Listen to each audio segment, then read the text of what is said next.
महाराष्ट्र के यवतमाल जिले के उमरखेड़ तहसील में होने वाले सहस्त्रकुंड जल विद्युत प्रकल्प का उमरखेड़ तहसील के किसानों द्वारा तेज विरोध किया जा रहा है। किसानों का कहना है कि ये जल विद्युत प्रकल्प से किसानों को किसी प्रकार का कोई फायदा नहीं है। सहस्त्रकुंड जल विद्युत प्रकल्प सिर्फ किसानों को जमीनें छीनकर किसानों को भूमिहीन बनाने की योजना है। पहले से ही यवतमाल जिले के ईशापुर डैम का अभी तक का उमरखेड़ तहसील के 100% किसानों का सिंचाई का फायदा नहीं हुआ।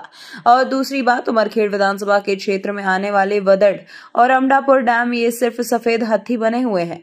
वदड़ और अमडापुर डैम का अभी तक के उमरखेड़ और महागांव तहसील के किसानों को सिंचाई का कोई फायदा नहीं हुआ, जबकि इन डैम की वजह से अभी तक किसान सिंचाई के लाभ से वंचित हैं।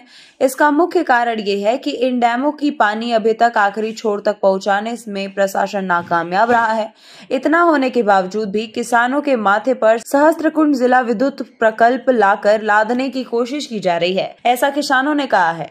पिछले दिनों भारी बारिश के कारण उमरखेड़ और महागांव तहसील में बड़े प्रमाण में बाढ़ का सामना किसानों को करना पड़ा, तो इसी कारण उमरखेड़ विधानसभा क्षेत्र के भारतीय जनता पार्टी के आमदार किशन राव वानखेड़े बाढ़ पीड़ित क्षेत्र के दौरे के लिए गए थे। तो उमरखेड़ तहसील के किसानों ने सहस्त्रकुंड जल विद्युत प्रकल्प का विरोध जताकर आमदार किशन राव वानखेड़े घेराव डाल दिया और उनसे किसानों ने अनेक सवाल जवाब किए। किसानों ने कहा कि अगर सहस्त्रकुंड जल विद्युत प्रकल्प होते हैं तो हम तीव्र आंदोलन करेंगे। तो दूसरी तरफ महाराष्ट्र प्रदेश कांग्रेस के सरचिटर्स और उमरखेड़ विधानसभा क्षेत्र के प्रभावशाली नेता साहेबराव जी कांबले ये किसानों के साथ खड़े होते नजर आए और किसानों के साथ साहेबराव कांबले इन्होंने भी इस जल विद्युत प्रकल्प का तीव्र विरोध किया। सहस्त्रकुंड जल विद्युत प्रकल्प आपल्याला मराठवाडा आणि विदर्भात होणार आहे, याबद्दल आम्हाला काही माहिती मिळेल का तुमच्याकडून?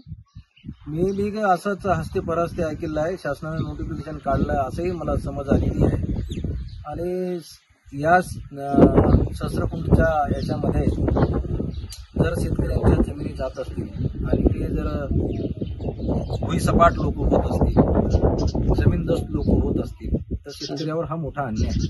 मी शेतकऱ्याचा मुलगा आहे, शेतकऱ्याचे कष्ट करू माणसांना गव्हर्नमेंटने न्याय द्यायला पाहिजे। या लोकांची मागणीच नाही, त्याला शेतकऱ्यांची मागणीच नाही की धरण व्हावं म्हणून। 1983 ला यूपीपी धरण झालं। यूपीपी धरणाचा उद्देशच होता एक तर शेतकऱ्यांच्या जमिनीला पाणी देणे आणि सिंचनाखाली त्यांचं क्षेत्र आणणे।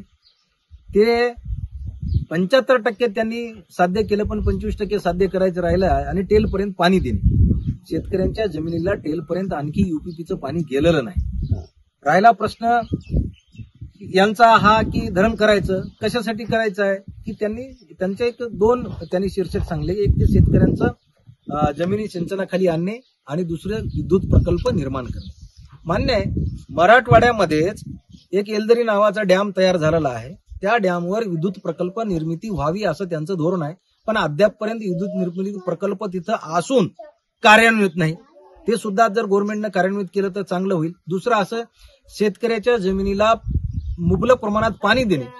आमची विनंती आहे टेलपर्यंत त्यांचे कामं करावीत, यूपीपीने राहिलेले 25% कामं करावीत, शेतकऱ्यांच्या शेतीला पाणी द्यावे, म्हणजे नवीन धरण करण्याची आवश्यकता नाही।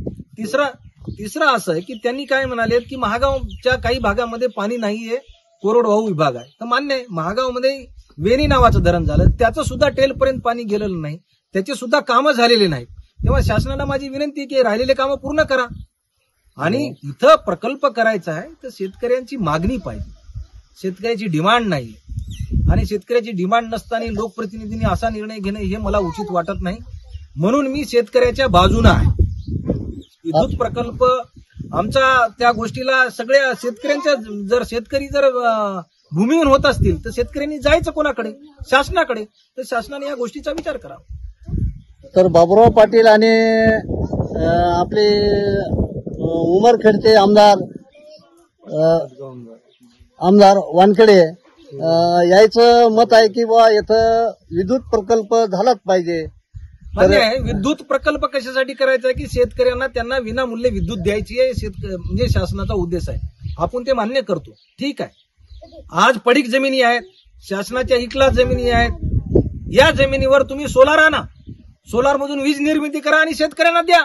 शेतकऱ्याचा एक तर फायदा होईल, कमी प्रमाणात म्हणजे कमी रुपयामध्ये त्यांना वीज निर्मिती मिळेल आणि शेतकऱ्यांना भरपूर वीज निर्मिती मिळेल, जे की 24 घंटे या शासनानं सांगलं की आम्ही शेतकऱ्यांना 24 घंटे वीज त्यांच्या शेतीसाठी उपलब्ध करून देऊ. 8 घंटे वीज भेटायला तयार नाही, तुम्ही 24 घंट्याचा विचार करता. राहिलेले पहिलेच प्रोजेक्ट पूर्ण केलेले नाही, तुम्ही दुसऱ्या प्रोजेक्टला हात घालता. आमची विनंती आहे, सोलार हे नवीन सिस्टीम निघलेली आहे, त्याचा फायदा शासनानं घ्यावा, या गोष्टीचा विचार करावा. आणि नैसर्गिकरित्या जे ऊन आहे त्या उन्हामुळं वीज निर्मिती करावी, शेतकऱ्यांना विनामूल्य वीज निर्मिती यावी, या सगळ्या गोष्टी होऊ शकतात. आणि राहिला प्रश्न सिंचनाखाली क्षेत्र आणायचं, युपीपीचं राहिलेलं काम पूर्ण करावं आणि 100% टेलपर्यंत पाणी न्यावं, म्हणजे पूर्ण होईल. आणि दुसरं असं की जे पाणी पिण्यासाठी आणि शेतीसाठी राखीव आहे युपीपी धरणाचं, ते पाणी उन्हाळ्यामध्ये पूर्ण बॅरिकेड्स करावेत युपीपीच्या पूर्ण लेनला आणि पाणी सोडावे. उन्हाळाभर पाणी त्या बॅरिकेड्स मध्ये राहिल्यानं रिचार्ज होतील बोर, आणि बोरला पाणी, विहिरीला पाणी येईल आणि शेतकरी सुजलाम सुफलाम होईल, याच्यामध्ये हा उद्देश आहे. म्हणून मी त्या धरणाला माझा जी मीडिया टुडे के लिए यवतमाल जिले से कयाम नवाब की रिपोर्ट। फिलहाल इस खबर में इतना ही। बने रहिए हमारे साथ, देखते रहिए जी मीडिया टुडे। नमस्कार।